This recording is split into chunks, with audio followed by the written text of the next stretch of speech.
Hello everyone and welcome back to my channel. It's Christina from Our Wood Home.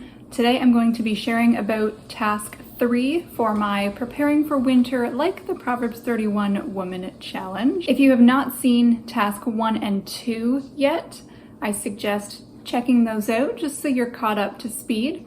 I will link the entire playlist for this challenge at the end of this video so you can take a look at everything you might have missed. The task for the next 2 weeks is about budgeting. I'm going to be referencing my notes here on my iPad because I can't remember everything I want to say. Budgets can fluctuate throughout the year and even with the changing seasons, but I would think most of us tend to do some extra spending in the winter. This could be due to an increase in heating costs because of the cost of fuel. It could be just because we're using our furnaces and electricity more often. It could be a number of reasons. With winter, of course, there are lots of holidays that can get very expensive. For this task, let's take some time to reassess our budget and plan out any holiday expenses. I think it's really important to determine a spending limit for gifts for whatever holidays you celebrate in the winter. If heating costs where you live typically increase in the winter, I suggest factoring this into your budget as well. Since we have a wood stove for heat, we buy our wood in the summer, so that is not an expense that we have to deal with in the winter. But when we were using just our furnace for heat, the cost of propane was something I had to consider because it was pretty pricey. And that was several years ago, so I'm sure it's even pricier now. An extra tip to share is to budget for stockpiling a little bit of extra food, water, and any fuel that you might need for your snowblower or even your vehicle. Also, if you need any winter maintenance for your vehicle, factor this into your budget as well. I already have a pretty consistent budget. There are some things that we are going to be needing to get this winter, such as new tires for my vehicle, and I'm considering getting an extra feature added on called Auto Start so that I can just push a button on my key fob when I'm in the house and my vehicle will turn on for me and start defrosting my windows, because when it's minus 30 Celsius, I don't really want to be chipping away at ice on my windshield. So I'm still deciding if that's something I'm going to get this year, but I'm going to be looking at my budget to see if it's feasible for right now.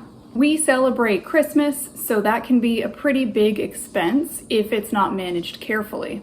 We don't have any children, it's just my husband and I, and we buy gifts for each other. Any money that we plan to spend for gifts for family goes towards our parents, and in my case, my younger step-siblings. We don't typically set a budget for the gifts we'll be buying for our family members, but we kind of have a limit that we stick to. And if it's a very expensive gift, we'll ask our siblings if they would like to go in on the gift for our parents. So that's one way that we can kind of keep our budget in check. I also like to do holiday meal hosting in our house, so I need to factor that in to my budget because we've got a lot of people in our families when everybody gets together. And buying a lot of food can be very expensive, as we all know. Typically, we like to do potluck style, where each household brings a dish or two to contribute to the meal. I've got my homemaking binder here, and right now I'm in my Christmas list section. So I already have written down the number of people that we'll be buying gifts for and that we would potentially be hosting for a meal. Now I just need to figure out if I am hosting Christmas dinner or if somebody else in our family will be. So on my list for this task is to talk to my family members and see what everybody wants to do.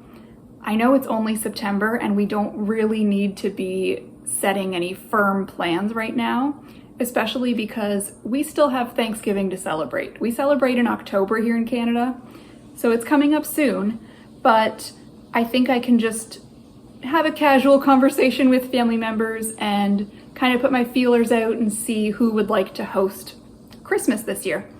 And if one of them says they would like it at their house, that's great. I will still contribute something to that. So I need to factor that into my budget. I do have a list of gift ideas as well, which I write throughout the year. So in my Christmas list section, I just write Christmas gift ideas and the year that we're in, 2024, and I write down everybody that I need to buy a gift for. And then throughout the year, if I think of something or see something I think that person might like, I will write it down next to their name. And this is really helpful when it comes to figuring out my holiday budget and even just keeping track of ideas, because if I think of an idea in June for December, I might not remember it by then, especially if it's something I see quickly or if I see an ad for something I might not remember. So having this list is kind of twofold. It helps me keep track of what I want to buy for budgeting, and it also keeps my ideas organized. So the challenge task is to reevaluate your budget or just look it over and make sure everything is still going to work for you over the winter season. If there's any winter maintenance projects that you need to be spending money for, factor that into your budget and start saving for those. Also come up with a holiday budget for whatever holidays you celebrate in winter, and consider creating a spending limit for purchasing gifts for those holidays. If you have any other helpful budgeting tips, please leave those for everybody to read in the comments. If you're following along with this challenge and you've completed tasks 1 and 2, please let us all know how that's going. You can also just send me an email. My email is linked in most of my videos and on my About page here on my channel. And if you're doing this challenge and want to post any updates on social media, please do that. You can use the hashtag that I've put in the description of this video so that I'll be able to see it. And if you post about it here on YouTube, please tag me at Christina Hourwood Home and use my hashtag as well. Thank you so much for watching. I hope that you have a great rest of your day.